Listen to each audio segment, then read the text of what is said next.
Hello students, good morning. आज हम त्रिकोणमिति trigonometry type 2 जो अनुपातिक सूत्रों पर आधारित है और कोणों के मान पर आधारित है, उस टॉपिक पर चर्चा करेंगे, उसके बारे में सीखेंगे।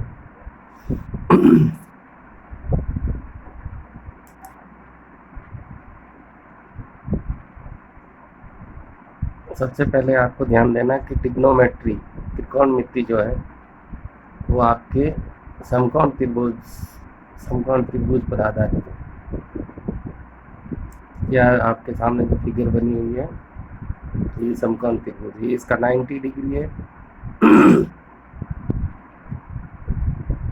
और त्रिभुज की जो समकोण त्रिभुज की जो सबसे बड़ी भुजा होती है उसको कर्ण बोलते हैं और वो हमेशा समकोण या 90 डिग्री के एंगल के सामने वाली भुजा होती है। यहाँ लिखा है जैसा कि समकोण त्रिभुज में एक कोण समकोण यानी कि 90 डिग्री का होता है तथा अन्य दो कोण न्यून कोण होते हैं, यानी 90 डिग्री से कम होते हैं। और न्यून कोणों को किसी भी संख्या से, जैसे थीटा है या पाई है या अल्फा बीटा, किसी भी संख्या से दर्शा सकते हैं। त्रिकोणमिति में आमतौर पर है जो थीटा से या पाई से कोणों को दर्शाया जाता है और कोणों को ए बी सी से भी दर्शा सकते हैं। तो ये समकोण त्रिभुज का 90 डिग्री एंगल हो गया। अब इसके बाद में जो दो अन्य न्यून कोण है, इसमें से किसी एक को दर्शाया हुआ है और जो दर्शाते हैं उसी के सामने की भुजा जो है वो लंब होती है। तो 90 डिग्री यानी समकोण के सामने की जो भुजा है उसको कर्ण बोलेंगे। थीटा या पाई जो न्यून कोण दर्शाया है आपने, दर्शाए गए न्यून कोण के सामने की भुजा लंब होती है। शेष या अन्य भुजा जो होती है वो आपके यानी कि तीसरे कोण के सामने की भुजा या तीसरी भुजा जो बच जाती है वो आधार होती है। तो तीन प्रकार की भुजाएं होती है, कर्ण, लंब और आधार। कर्ण कौन सी भुजा होती है? 90 डिग्री के सामने। लंब कौन सी भुजा होती है? थीटा या न्यून कोण के सामने की भुजा लंब, और बची भुजा को क्या बोलते हैं? आधार। तो त्रिकोणमिति अनुपात इन तीन चीजों पर ही निर्भर करते हैं, इन तीनों के अनुपात पर निर्भर करते हैं, लंब, कर्ण और आधार पर। अब यहाँ एक बात ध्यान देने की जरूरत है कि न्यून कोण की स्थिति बदलने पर लंब और आधार परस्पर बदलते रहते हैं। यानी कि जैसा कि इस चित्र में ये जो थीटा है, ये न्यून कोण यहाँ दर्शाया हुआ, अगर मैं इसको यहाँ न दर्शा के इस यहाँ पर कोण ए पर दर्शा दूँ तो फिर ये आधार नहीं रहेगा, ये लंब बन जाएगा। और यहाँ कोई कोण नहीं होगा तो इसके सामने की भुजा क्या हो जाएगी? आधार। यानी जहाँ भी आप न्यून कोण दर्शाओगे, थीटा है या पाई है, जो भी दर्शाओगे उसके सामने की भुजा लंब होगी। जैसे ही आप ये हटा करके यहाँ दर्शाओगे तो ये आधार बन जाए, आधार जो है वो लंब बन जाएगा। तो इसका मतलब है लंब और आधार आपस में बदलते रहते हैं। लेकिन कर्ण क्यों नहीं बदलता? क्योंकि ये 90 डिग्री के सामने स्थायी होता है। अब त्रिकोणमितीय अनुपातों के क्या फॉर्मूले होते हैं? तो आपको निष्पत्तियां इस प्रकार से याद रखनी: sine theta, cos theta, tan theta. इसी क्रम में याद रखना: sine theta, cos theta, tan theta, cosec theta, sec theta और कॉट थीटा। साइन का उल्टा कॉसेक होता है, कॉस का उल्टा सेक होता है और टेन का उल्टा कॉट होता है। और साथ में ये भुजाओं के अनुपात का सूत्र याद रखना: लाल बट्टा कक्का, लाल बट्टा कक्का। तो एक तो ये सूत्र हो गया साइन कॉस टेन, कॉसेक, सेक और कॉट। इसके बराबर में याद रखना है लाल बट्टा कक्का। जैसे ये एल का मतलब हो गया लंब और के का मतलब हो गया कर्ण। लंब बट्टा कर्ण से जो फॉर्मूला बनेगा वो हो जाएगा साइन थीटा। इसका उल्टा यदि नीचे से पढ़ते हैं कर्ण बट्टा लंब, तो कर्ण बट्टा लंब से कौन सा फॉर्मूला बन जाएगा? Cosec theta. इसी तरह दूसरा पढ़ते हैं ए मतलब आधार, के का मतलब कर्ण, आधार बट्टा कर्ण पढ़ते हैं तो वो बन जाएगा कॉस का सूत्र। और कर्ण बट्टा आधार पढ़ते हैं, नीचे से पढ़ेंगे कर्ण बट्टा आधार, हो जाएगा सेक का सूत्र। लंब बटा आधार, लंब पहले पढ़ रहे हैं, आधार बाद में, तो लंब बटा आधार ऊपर से पढ़ रहे हैं, इसका मतलब टेन थीटा। और इसी को उल्टा पढ़ेंगे आधार बट्टा लंब, तो ये हो जाएगा कॉट थीटा। तो साइन थीटा का सूत्र अनुपात में बनेगा भुजाओं का अनुपात में लंब बट्टा कर्ण, कॉस का बनेगा आधार बट्टा कर्ण, टेन का बनेगा लंब बट्टा आधार। इसी प्रकार कोसेक का कर्ण बट्टा लंब, सेक का कर्ण बट्टा आधार और कॉट का आधार बट्टा लंब। शॉर्ट में याद रख सकते हो तो रखो, जैसे ये तो हो गया लाल कक्का, लाल बट्टा कक्का। इसको कैसे याद रखते हैं कि ये लाल बट्टा कक्का में क्या होता है, तो इसको ऐसे याद रखना, साइकोटेन कोसेकोट, साइकोटेन कोसेकोट। साई का मतलब होता है साइन थीटा, को का मतलब होता है कॉस थीटा, टेन का मतलब होता है टेन थीटा। इसी तरह को का मतलब होता है कोसेक थीटा, से का मतलब होता है सेक थीटा और कॉट का मतलब होता है कॉट थीटा।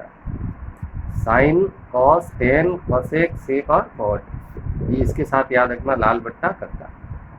इसमें आपके पाइथागोरस प्रमेय का सूत्र भी काम आएगा, यानी त्रिभुज समकोण त्रिभुज की कोई भी तीसरी भुजा जब भी ज्ञात करते हैं तो उसमें कौन सा सूत्र लगता है, पाइथागोरस प्रमेय का।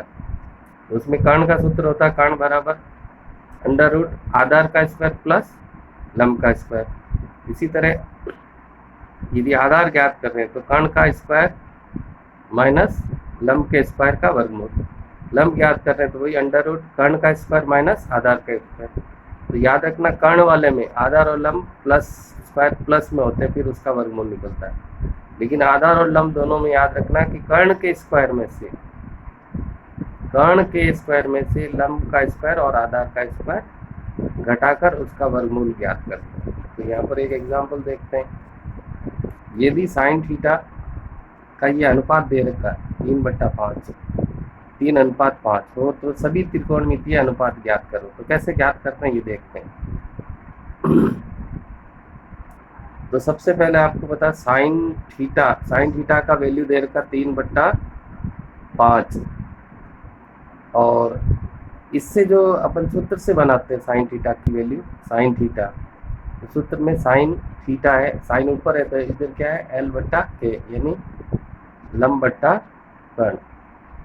ये लंब बट्टा कर्ण, अगर साइन दे रखा तो साइन का यहाँ पर सूत्र लिखेंगे, कॉस दे रखा तो कॉस का सूत्र लिखेंगे, टेन का अनुपात दे रखा तो टेन का लिखेंगे, कॉसेक का अनुपात दे रखा तो कॉसेक का लिखेंगे, सेक का अनुपात दे रखा तो सेक का सूत्र लिखेंगे और कॉट का दे रखा तो कोट का सूत्र लिखेंगे। तो यहाँ साइन का दे रखा 3/5 तो साइन का सूत्र लिख दिया लंब बट्टा कर्ण।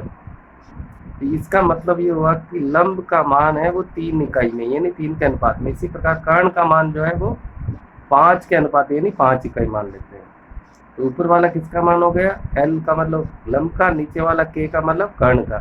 तो आपके पास दो भुजाएं आ गई, लंब और कर्ण, लंब और कर्ण, लंब और कर्ण पड़ा है। आपको क्या नहीं मिल रहा है यहाँ पर, आधार नहीं मिल रहा है यानी आधार गायब है। तो आपको आधार कैसे ज्ञात करना है, तो ऊपर समकोण त्रिभुज की पाइथागोरस प्रमेय से आधार का सूत्र जो है वो इस प्रकार से काम में लेना, अंडर रूट कर्ण का स्क्वायर माइनस लंब का स्क्वायर।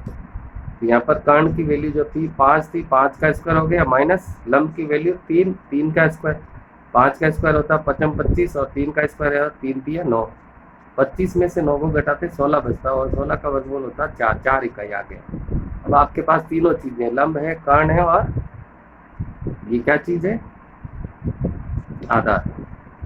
तो 3 चीज होगी। अब अपने को क्या करना, जैसे इसे डायग्राम से अगर समझते हैं, ये समकोण त्रिभुज है, ये 90 डिग्री हो गया, साइन के ऊपर वाला मान लंब का होता है जो थीटा यानी कोण के सामने लिखते हैं, ये लंब हो गया। नीचे वाला मान किसका होता है, कर्ण का, तो ये कर्ण यानी 90 डिग्री के सामने वाला। तो ये और ये मान पड़े, अभी जो मान ज्ञात किया 4 वो किसका मान हो गया, आधार का। तो अब अपने को साइन का मान दे रखा था और अन्य सभी मान निकालने थे, सभी त्रिकोणमितीय, सभी का मतलब दूसरा कौन सा हो जाएगा, कॉस। तो कॉस थीटा का सूत्र होता लाल कक्का से आधार बट्टा कर्ण, ये देखो कॉस का आधार बट्टा कर्ण। तो ये सूत्र लिख लेते हैं, टेन का हो जाएगा लंब बट्टा आधार, इसी तरह कॉसेक का लिख लेंगे कर्ण बट्टा लंब, सेक का लिख लेंगे कर्ण बट्टा आधार और कॉट का लिख लेंगे आधार बट्टा लंब। ये सूत्र मैंने यहाँ सारे लिख दिए, कॉस का आधार बट्टा कर्ण, टेन का लंब बट्टा आधार, कॉसेक का कर्ण बट्टा लंब, सेक का कर्ण बट्टा आधार और कॉट का आधार बट्टा लंब। अब अपने को क्या करना है, आधार बट्टा कर्ण, यानी आधार, आधार कितना है, आधार है 4 इकाई, तो 4 आ जाएगा ऊपर। नीचे कर्ण, कर्ण का मान यहाँ पर पहले से आपके पास पड़ा था 5, तो 4/5, ये इसका अनुपात हो गया। इसी तरह 10 में होता है लंब बटा आधार, तो लंब इसमें कितना 3 इकाई, तो ये 3 इकाई हो गया। और आधार कितना है, अभी निकाला था 4 इकाई, 3/4 ये इसका। इसी तरह कौशिक कर्ण बट्टा लंब, तो कर्ण की वैल्यू कितनी 5, और लंब की वैल्यू कितनी है 3, 5/3। इसी तरह सेक की वैल्यू कर्ण बट्टा आधार, कर्ण का मान कितना आपके पास 5 इकाई, और आधार का मान कितना निकाला 4 इकाई, 5/4। इसी तरह कॉट थीटा का वैल्यू आधार बटा लंब, तो आधार के अंक पर कितना है 4 इकाई, और लंब का मान कितना है 3 इकाई, तो ये 4/3। ये सभी त्रिकोणमितीय अनुपात प्राप्त हो गए हैं। वैसे आपको ध्यान रखना कि साइन जो होता है उसका उल्टा होता है कौशिक, तो साइन में जो मान है 3/5, कौशिक में उल्टा होगा 5/3। कॉस की जो भी वैल्यू निकलती है वो सेक में होती है उल्टी। कॉस की वैल्यू है, तो कॉस थीटा की वैल्यू है 4/5, तो सेक थीटा की वैल्यू है 5/4। इसी तरह टेन थीटा की जो वैल्यू होती है वो कॉट, टेन की उल्टी कॉट में होती है। टेन थीटा की वैल्यू थी 3/4, तो कॉट की हो जाएगी 4/3। तो ये आपका प्रारंभिक जो है, यानी इनिशियल जो इंट्रोडक्टरी जिसको बोलते हैं त्रिकोणमितीय अनुपात, तो कैसे लिखते हैं, कैसे ज्ञात करते हैं, किसी एक अनुपात को देने के बाद में कैसे ज्ञात करते हैं, तो उसका ये आप आपके लिए एक प्रश्न है, यदि tan थीटा इक्वल्स टू 1/√3 हो तो अन्य सभी त्रिकोणमितीय अनुपात ज्ञात करो।